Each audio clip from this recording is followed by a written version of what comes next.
Friends, कैसे हैं आप सब। उम्मीद करती हूँ कि आप सब बहुत अच्छे होंगे, खुश होंगे और मज़े से होंगे। कर्मास हमने जो सीरीज़ स्टार्ट करी है उसे हम आगे बढ़ाते हैं। आजकल हम कर्मास के बारे में बात कर रहे हैं और उम्मीद करते हैं कि आप सब जो भी कर्म आप कर रहे होंगे बहुत सोच समझ के कर रहे होंगे। अगर आप इस सीरीज़ को देख रहे हैं तो ज़रूर देखिए, इसका लाभ उठाइए और अपने जानने वालों को इसे फॉरवर्ड करिए ताकि वो भी ये बातें जान सकें। आजकल जो यंग एज होती है ना, उन्हें इन सब बातों में इंटरेस्ट नहीं होता। शायद हमें भी ना रहा हो जब हम छोटे थे तब, पर मुझे बहुत था। मैं ज़रूर ये सब जानना चाहती थी, ये बड़ी क्यूरियोसिटी होती थी मुझे सब जानने की। तो देखिए, आजकल की लाइफ ऐसी होगी कि ना तो माता पिता के पास टाइम है ना बच्चों के पास टाइम है।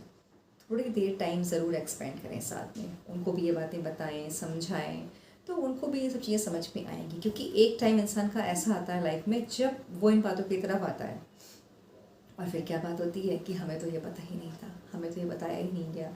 ये ज्ञान बहुत ज़रूरी है, तो अपने बच्चों को भी ये ज्ञान ज़रूर दीजिए। आगे बढ़ते हैं।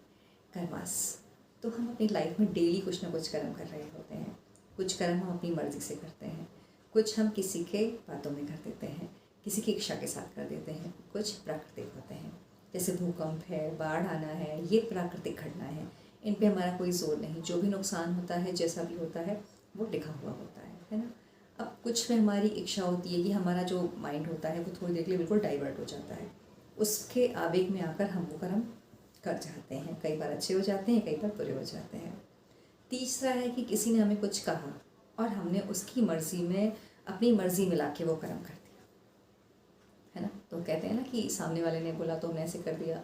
तो क्यों कर दिया? आपके पास आपका दिमाग नहीं था, आपको नहीं पता था कि क्या सही क्या गलत। पर कुछ समय के लिए परिस्थितियाँ ऐसी बन जाती हैं कि आपका जो दिमाग होता है वो सामने वाले की बातों को सुन लेता है, आप उसके वशीभूत हो जाते हैं और वो कर्म आप कर जाते हैं, है ना। ऐसे बहुत सारे उदाहरण मिलेंगे कहने के लिए, तो वैसे ही है। तो ऐसे करके ये चीज़ें हो जाती हैं। जब भी कर्म करिए बहुत सोच समझ के कर्म करिए, क्योंकि कर्म आपका पीछा हमेशा करता है ना। ये बात हमेशा याद रखिए। भगवान राम, भगवान कृष्ण जो इस दुनिया में आए वो हमें कुछ सिखा के गए। वो भगवान के अवतार थे, है ना, साक्षात भगवान थे, भगवान के अवतार थे। तो एक बात बताइए, उनकी लाइफ में कितनी प्रॉब्लम्स आई। वो भी तो अपने भाग्य को देख रहे थे ना। क्या वो उसको चेंज कर पाए? नहीं कर पाए ना, क्योंकि वो सब चीज़ें लिख के आई थी। वो कर्म थे जो उन्हें काटने थे। अब देखिए, भगवान राम के जीवन से हमें क्या सीखने को मिलता है। क्या उनका तो देखिए राज्याभिषेक होने जा रहा था और थोड़ी देर में उनको वनवास दे दिया गया। क्या वो उसे रोक नहीं सकते थे? वो उसे बिल्कुल रोक सकते थे।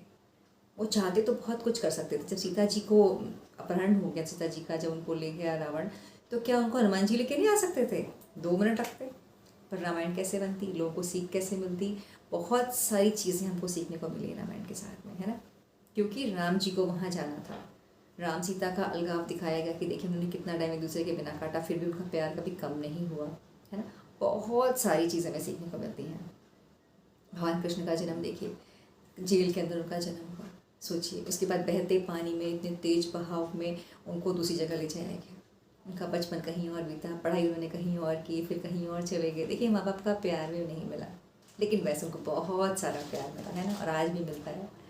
तो देखिए, ये चीज़ें हमें सिखाती हैं कि कर्म के हिसाब से ही आपका जीवन आगे बढ़ता है। और भगवान ने ये चरित्र जो जिया उसमें हमें ये सिखाया कि परेशानियाँ आती हैं और इन्हें हंस के एक्सेप्ट कीजिए। क्योंकि आपने हंस के एक्सेप्ट किया, इसका मतलब है कि आपने अपने कर्मों को स्वीकार किया कि हमने कुछ कर्म किए थे जिसकी वजह से आज ऐसा है ना। अगर आप ऐसा कर रहे हैं तो बहुत अच्छा कर रहे हैं। अगर आपने एक्सेप्ट करना भी अपनी लाइफ में सीख लिया है, अगर मेरी सीरीज़ देख के आपकी लाइफ में एक्सेप्टेंस भी आ गई है, तो मैं खुद को धन्य समझूंगी कि मेरे समझाने से कुछ तो फ़ायदा आप लोगों को हो रहा है ना। तो ऐसा प्लीज़ ज़रूर करिए।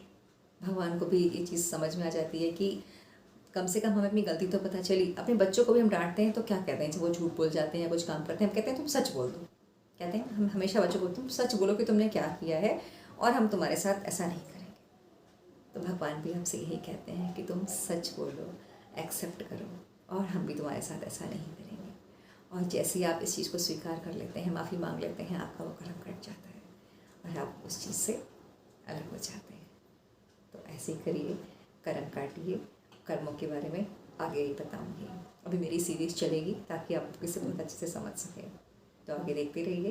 कल मिलते हैं। Thank you.